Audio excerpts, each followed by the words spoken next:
We are just obsessed with the apocalypse. But what if everything the movies have taught us about surviving is completely, dangerously wrong? Today, we're going to rank zombie shelters from the absolute worst to the best. And you might be shocked at what Hollywood gets backwards. This isn't just about survival. It's about not falling for the death traps they sell us on screen. Yeah, this quote it hits the nail on the head, right? What keeps you glued to your seat in a theater is pretty much a guaranteed recipe for disaster in the real world. So we're about to break down the Hollywood playbook to get to the truth about the single most important choice any survivor has to make. I'm telling you, forget the cool weapons, forget the heroic last stands. Your choice of shelter, that is the one thing that truly matters. If you mess that up, it is game over before you even really get started. It's the decision that separates the people who make it from the ones who don't. Okay, so let's kick things off at the very bottom of our list. Part 1. The Death Traps. These are the places that look so tempting on screen, but in reality, they're basically just fancy ways to get yourself killed. Get ready to rethink everything.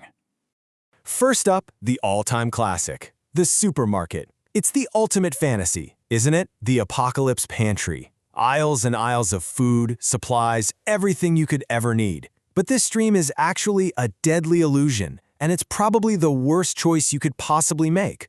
So here's the reality check. That fantasy of quiet, fully stocked shelves, just forget it. In the real world, that supermarket would be a war zone within hours. A bloody, chaotic free-for-all for the last can of, well, anything. All right, next on our list of really bad ideas, the rooftop signal fire. It's such a classic movie moment, right? A beautiful beacon of hope in all that darkness. But in reality, it's a foolish, fatal mistake. It's not a signal for rescue, it's a dinner bell. You could actually call this the 4-step guide to getting yourself killed.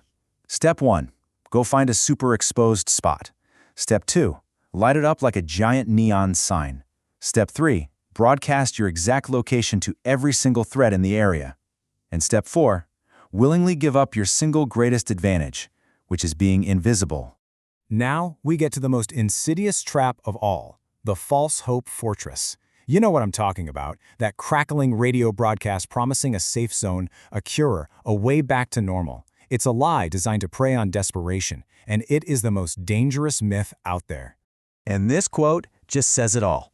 You're not being rescued, you're walking into a cage. In a world with no laws, a group that has all the guns and makes all the rules isn't your savior. They are your new masters. The red flags are always there if you look. A one-way message you can't reply to, that's a huge one. A super isolated location, that's for their control, not your safety. And a promise of a cure that sounds just way too good to be true, well, it is. In an apocalypse, easy answers are always a lie. Okay, so if all the classic movie shelters are death traps, what actually works? Now we're finally moving up the list, away from the myths and into the real deal. The kind of defensible places that could actually keep you alive.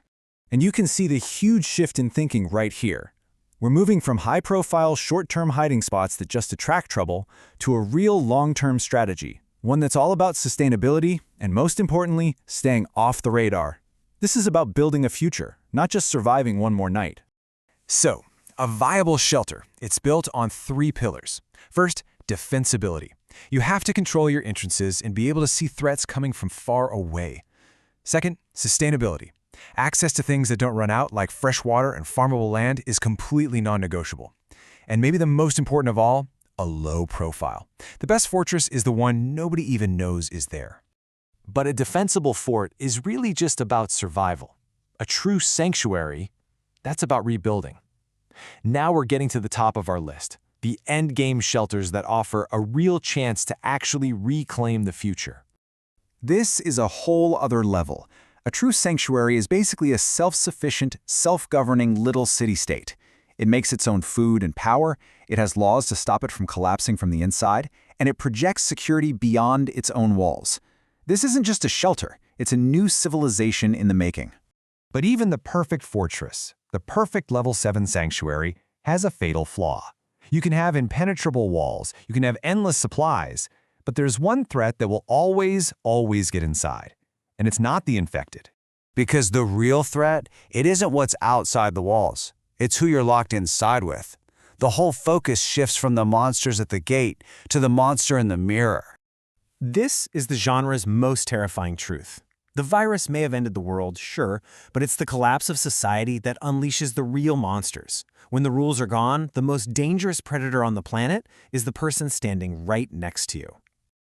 It was never about the zombies. It was always about us. It was always about what we become when civilization is stripped away and we're left with nothing but our own humanity. Or, the lack of it. Walls can keep out the dead, but they can't protect you from the living. In a world of just pure desperation, how do you know who to trust? The real horror is that you never truly can, and that's the question that'll haunt you long after the credits roll.